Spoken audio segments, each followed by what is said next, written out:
chalking up. I used to do 10 months. I ain't even trying to get into that right now. Okay, the last thing I wanted to say about internal beef or whatever is that a lot of people are trying to push this narrative that T-Rell was snitching because he talked the Rolling Stone thing, right? He was the only host who had anything to say at all, who talked to the guy who was writing the article. Now, I actually knew exactly what T-Rell had said to him beforehand, or not exactly, but I knew what he had said that actually was like interesting enough that they were going to print it, you know, because they fucking sent me a bunch of quotes from different people, seeing if I wanted to respond to anything or whatever. And the only thing that they sent me was just T-Rell saying that some of the employees were uncomfortable, the black employees were uncomfortable with the fact that we did the debate with this ex-white supremacist guy, Richard Spencer. This was, I don't know if this really hit your radar. I did hear about, it hit my radar on Clubhouse when I was on with Gina, and they said that, because I'm like, well, y'all should have spoke up when y'all knew the dude was coming. Y'all should have spoke up and said y'all wasn't comfortable with what was going on. To be fair though, like he came and did that debate, and everybody in the office was like hanging out around, like not like trying to hang out around him, but like they were around Richard Spencer, and I don't think anybody knew who he was or had any clue that he had this like racist past or whatever. All right, but were there a couple that did know? Like maybe Laura, but like even Laura maybe not. Like I don't think, because like most of the people who work here are more concerned with music and fashion and culture, and not so much like the political shit. I said if you guys knew all of this, you should have said something beforehand. They said that people did say that before he even came. No, nobody said anything before. That's what I'm came. saying. That's what I'm like. It's two sides to every story, but either way, that's where I was like, oh yeah, for real? I'm like, y'all told him? Because I'm like, if a Nazi's coming somewhere where it's a lot of black people and you get the heads up and you got the option to be like, hey, I don't know. You know what I mean? And maybe you can go off of the majority rules on that. But to be fair, who did he debate with? A black person, right? No, this dude Destiny. But Destiny is like a super liberal, like super anti-racist or whatever. But like the whole interesting thing about the conversation was that Richard Spencer is kind of like, he used to be this big Trump guy. He used to be all racist and shit, and now he's saying that he don't fuck with that shit anymore or whatever, that's why it feels kind of disingenuous when people are like, oh, you had this racist in there saying all these racist things around black people. Go watch that interview. Find me something racist he said in that interview. Now, his past, for sure. Yeah, that's but what in I'm the saying. Interview, he was not pushing that type of shit at all. So if he didn't push nothing, that's what I'm like, what's the whole thing? It was a debate with somebody that was a liberal. So it was basically two people going at it about what was wrong with his past, right? Like what they disagree about. Well, but okay, so the basic thing that kind of like went left is that it's a lot. That's it's the problem. A lot of people didn't watch it. No, nobody watched it. But to be fair, Van Lathan is the one who I think like talked to AD and kind of told AD like, this is fucked up. You guys shouldn't be platforming him, whatever. I can take Van Lathan's opinion pretty serious there, because I think he did make a good point, which is that we didn't really talk that much about his racist past and all that type of shit. We didn't really get into all that too much because he kind of made it pretty clear right away that he regretted that. With that shit. But I probably should have like drilled into it more and like really pushed that type of shit, because then it would be a lot harder for people to criticize the fact that we even had him on the podcast in the first place. But it's not like it was a mystery to me that it was going to be a controversial piece of content. Did he say on the podcast that he regretted his past? Yeah.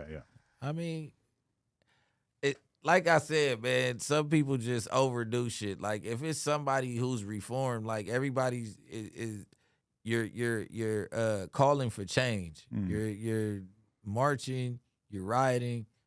You doing all type of shit for change. But then somebody changes. Then somebody changes and it's like, fuck him, he can't be here. Like, you know what I'm saying? Like, and I'm not just trying to side with you. I'm just being straight to the point. This is what we all want. We want the people that didn't like black people and been treating us fucked up for years and years. We want them to jump on the bandwagon that we humans too. We're not a different being. We're humans. We're not aliens. You get what I'm saying? So treat us as if. But people were trying, like, I already knew that T-Rell said that because he told me, he hit me up before the article came out telling me that he talked to the dude, right? And he said, and I don't mean to like leak T-Rell's DMs by quoting him or whatever, but I appreciated that he said this. He said, "You lucky that I love you, because otherwise I would have talked shit to the reporter or whatever." But then when that article actually came out, the only negative thing, or the only thing that they printed T-Rell saying, was just some people were uncomfortable with the Richard Spencer guy coming in or whatever, which I knew that. That's fine. Like, if he wanted to say that to the reporter, I don't give a fuck, because that's nothing.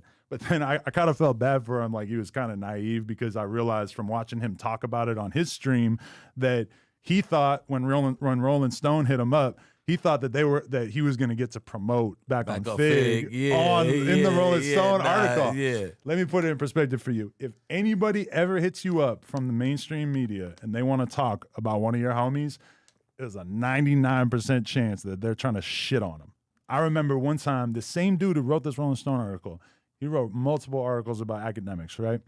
And at one point, he emailed me saying, "Oh, I want to, will you do an interview talking about academics?" Me and Ak are real cool right now. We've been talking a bunch and shit. But this was at a time where my level of appreciation for Ak was probably pretty low. You know, anybody who watches this channel knows that we've had our little ups and downs or whatever. So I was not happy with him at this point. But they hit me up and said, "Will you do this interview talking about academics?" I think I didn't respond, or I responded and said, "No, thanks." Yeah. Because, bro, that shit, unless somebody is your fucking enemy, don't talk to the news about them. Yeah. You know? Like, unless you can tell that they're trying to write, like, a flattering piece about them. Yeah.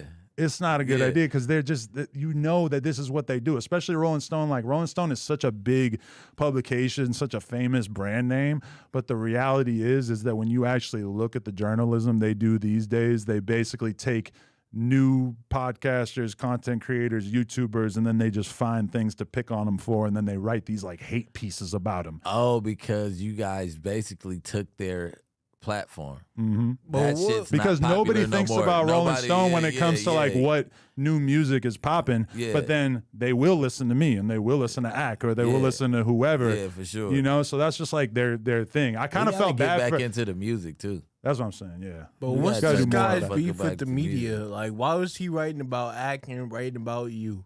Because he gets paid to do so. Well, that's enough. And I guess he don't like us or whatever. You know, like when I'm looking at his shit, it's like, oh, you want to, it's like some guy with like 2,000 followers who's just salty as fuck, sitting around writing articles about people that are doing better than him in life and trying to get some kind of traction off it, which I can't even hate on it, because that's what everybody in the YouTube game is doing too. Controversy. That's what I'm like. But he has a big platform to like a 50-year-old like white lady. Like, He only has a platform because of the fact that Rolling Stone will pay him to write articles. Reading the Rolling Stone? Nobody reads I don't magazines. think the people If that they talk watch shit No about Jumper, somebody famous and the shit can go viral on Twitter, then briefly they will have a moment with some fucking attention put on them, you know? But nobody's clicking Rolling Stone every day, right? And they know that. Niggas They know is that reading shit the disappeared. tweets. Yeah. That's what I'm saying. Like, they reading the tweets. I mean, yeah, of course, you see Rolling Stone come across your timeline, you'll read the tweet, like, for sure. But it's just like, when we going for hip hop or controversial shit, are we going like, what did Rolling Stone have to say about this? No. And they can't afford to even hire like people who have relevant voices in the culture. Like, they can never have enough money to hire somebody like me or Ak or whoever. So instead they'll write an article about Ak streaming on Rumble and say, oh, academics is alt-right adjacent. So they'll even try to call a black guy racist. They even try to put a black guy in the racist bucket. That's how not convincing that shit is to people. Like, when I even like, I was talking to Ak about the fact that article was about to come out, and he's just like, bro, don't worry about it. He's like, that shit ain't gonna do nothing. And then it came out, and honestly, it felt like it did less than nothing, because everybody in like 100% of the narrative in the Reddit when I was checking that shit was just laughing at Lush for fucking needing a shoulder to cry on from Rolling Stone and just complaining to them and shit. Well, you got to think, for Lush to be in the Rolling Stone, he's it's geeked. crazy. Yeah, it's crazy. Geeked. So he probably got off way more than what they Told put in there. everybody Also, and everything. just like he thought he was gonna get off back on Fig. I bet you they didn't talk about Lush World. Nah. Yeah. like for sure. They didn't even at you. You should have changed your at to Lush World for a day so people could come. Man, it's just sad. But yeah, I mean, like we've been through these types of situations where you have like tiny ass content creators that like, because that's the problem, is that like even the clip of us just talking about Lush or whatever, like on the Clips channel, I don't know. Maybe that clip will get like 40,000 views or some shit. Maybe a few more people will watch this week's podcast because they want to see us talk shit about an ex-employee or whatever. But ultimately, it does so much more positive shit for us to talk about him than for us to just ignore him, you know? And it don't really do much for us because it just puts attention on somebody that really don't deserve it, you know? So it's like us leaving him up Schitt's Creek and not talking about him is by far better going forward. So Remo, let us not clip any more clips about Flush at this point. I keep meaning, because I want to do the Donald Trump thing and give him a nickname and call him Flush because his shit going down the toilet. But I keep forgetting to call him that, and I just called him it one time at the end of this. So, but again, shout out to the people who be prank calling him on stream because they are the funniest motherfuckers on earth. That's crazy. I'm gonna do it. Court, you beef with Flesh? Nah, but I will. Nah. And He you know said I will. the That's funniest great. shit about you don't have to just Josh, jump in. how many times did he ask for his job back via his manager? Imagine being his manager. At least 3 or 4 times within like a week or two. Well, So when he wants to act like he willingly left and he was fed up with the shit that was going on here, motherfucker, you begged for your position back. So shut the fuck up with that bullshit. Absolutely nobody on earth is falling for that bullshit. When Rick told him to ask for his job back, that shit had me weak. Rick earned a lot of respect from me at that moment. From me. I was like, bro, that was funny. And the reason why he got off camera was because Rick said something about how a bitch catfished him. And Lush got so mad about it that it was obvious that it actually happened. Oh, it was a friend zone, not a catfish? Oh, yeah, okay, that's good too. Yeah, imagine how many times he's been friend zoned with his That's what I life. was about to say. He's just permanently in the friend zone. Like if he do, it's like the drunk night with the friend. Like if you get her drunk enough to where she, Yo, you know what I y'all mean? just said we you not can bust doing out the friend. But I'm just saying, bro. We not doing this. But you be No, coming. we're still in the middle of it. You be coming at a motherfucker sideways, man. But at the end of the day, man, you were a fan of me before. He wasn't a fan of you. Yeah, like you're lying, bro. Like He knew a few song he titles. knew the songs though. He's like he shouted these songs out. He like, went on your most played. That's what I'm trying to tell you, bro. Listen. Yeah. Well, since we're doing this, don't say shit else about Remo. Top. Hey, he did. He had a clip about Remo and Josh. That's when I was like, damn, he really going for it right now. He got a clip about Josh. Damn. About my nigga Remo. And my nigga Josh. Remo on the press list. Yeah. Hard times. Is he beefing with Flacco? He beefing with I seen Remo. Flacco. Was it Flacco on that live stream? He was so upset because we didn't like all right, so basically like Flacco was supposed to go on his live stream. This was like a month or two ago before we were dissing each other publicly or whatever. And Josh privately told Flacco, like, bro, why are you pulling up there? Like, this is a waste of time. Why the fuck you going up there? And so Flacco didn't want to tell Flush, like, hey, I'm just not going. Yeah. So he basically said, like, yo, I'm not allowed to go. And then Lush obviously goes on a fucking tirade and is like, no jumper is blacklisting me and banning me, people from there from going on my show or whatever, when that was not the case, right? Josh just gave him his opinion.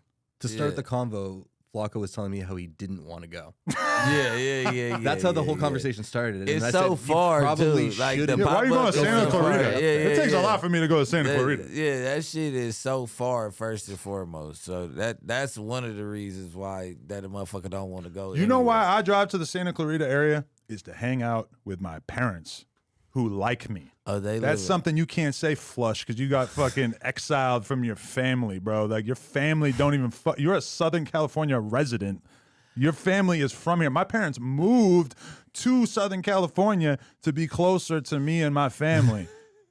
Your parents live here, and they won't even get lunch with you, you fucking weirdo, bro. He comes from a fucking rich family. He's basically living out the plot of Malibu's Most Wanted, and your parents won't even get brunch with you.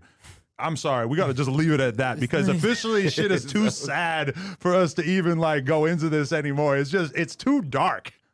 Look, why is you on Cuz Top like that? I just got too much in my fucking brain stewing around, man. That's why I'm like, Jesus Christ. Hey, you struck a nerve. Because you know what it was? The last straw. You know what it was? It was like being on the honeymoon. It was kind of like, you know, the only people that I'm really talking to is my girl and her assistant. So, like, obviously, I'm not talking about this kind of shit with my girl. Like, she don't want to hear it. So it's all internal. You haven't been able to get it off. Exactly. I'm just like living inside my brain. We're just thinking about shit that I kind of want to say on the podcast and stuff. But I'm not gonna hop on my Instagram story. I decided at a certain point, like, if I'm gonna talk shit, I'm gonna monetize it. You know, I'm gonna save it for the podcast. Yeah. But yeah, like, I don't know. Even my girl today. There's some I don't want to like name names, but there's some people in the No Jumper universe that I told my girl today. I'm like, yo, there's trouble in paradise. You got to see these clips. you watch those? It sucks because if it was people that I didn't care about, I would put it up on the screen and watch it and fucking laugh at it. But I like the people involved too much, so I can't turn them into content. Yeah. But there's some people that work here / used to work here that have been. Man, that's some good content. Oh, wow. I won't get into it. Wow. Nervous laughter from the background. Do you know what I'm talking about or not? No. So, yeah. Yeah. It's been wild. I sent my girl a clip or two. I was like, you got to see this shit. That's crazy. I'm like, I know you care about relationships. She don't want to hear me talk about, like, washed up battle rap guys. Certain shit that take you on that... too much time together. I mean, everyone who IRL streams, it ends badly. That's one thing that I've basically learned is if you walk around in the world with a camera and you're filming everything you do, I've never seen it go well in the long run. You don't get a chance to be you. Exactly. You have to put on this. You can't be you. Like okay, it's the camera, and then it's like certain shit I can't do on camera, and it's just like not even illegal shit. It's just like. The world doesn't give a fuck. You know what I'm saying? But think about you and your girl getting in an argument. Like, I'm sure it's happened a million times. You can't even. You in an argument for an hour, 2 hours, it's whatever. Next time you see her, you talk about it a little bit. You're cool. Yeah. Boom. I want to chime in on this. If everything is live, what? People are gonna figure out who we talking about. They're already gonna know what we're talking about. I'm just saying, you know, I'm trying to let most people not know. Yeah. Like literally. Can you bring some drinks with you? Literally, I'm down to like waste money and shit and have a great time, but that was the stupidest thing I've ever done. You having a good stare there, buddy? Yeah. Well, that's my girl, so I stare at it every day. Oh, that's beautiful. Thank you. Eliminated all obstacles.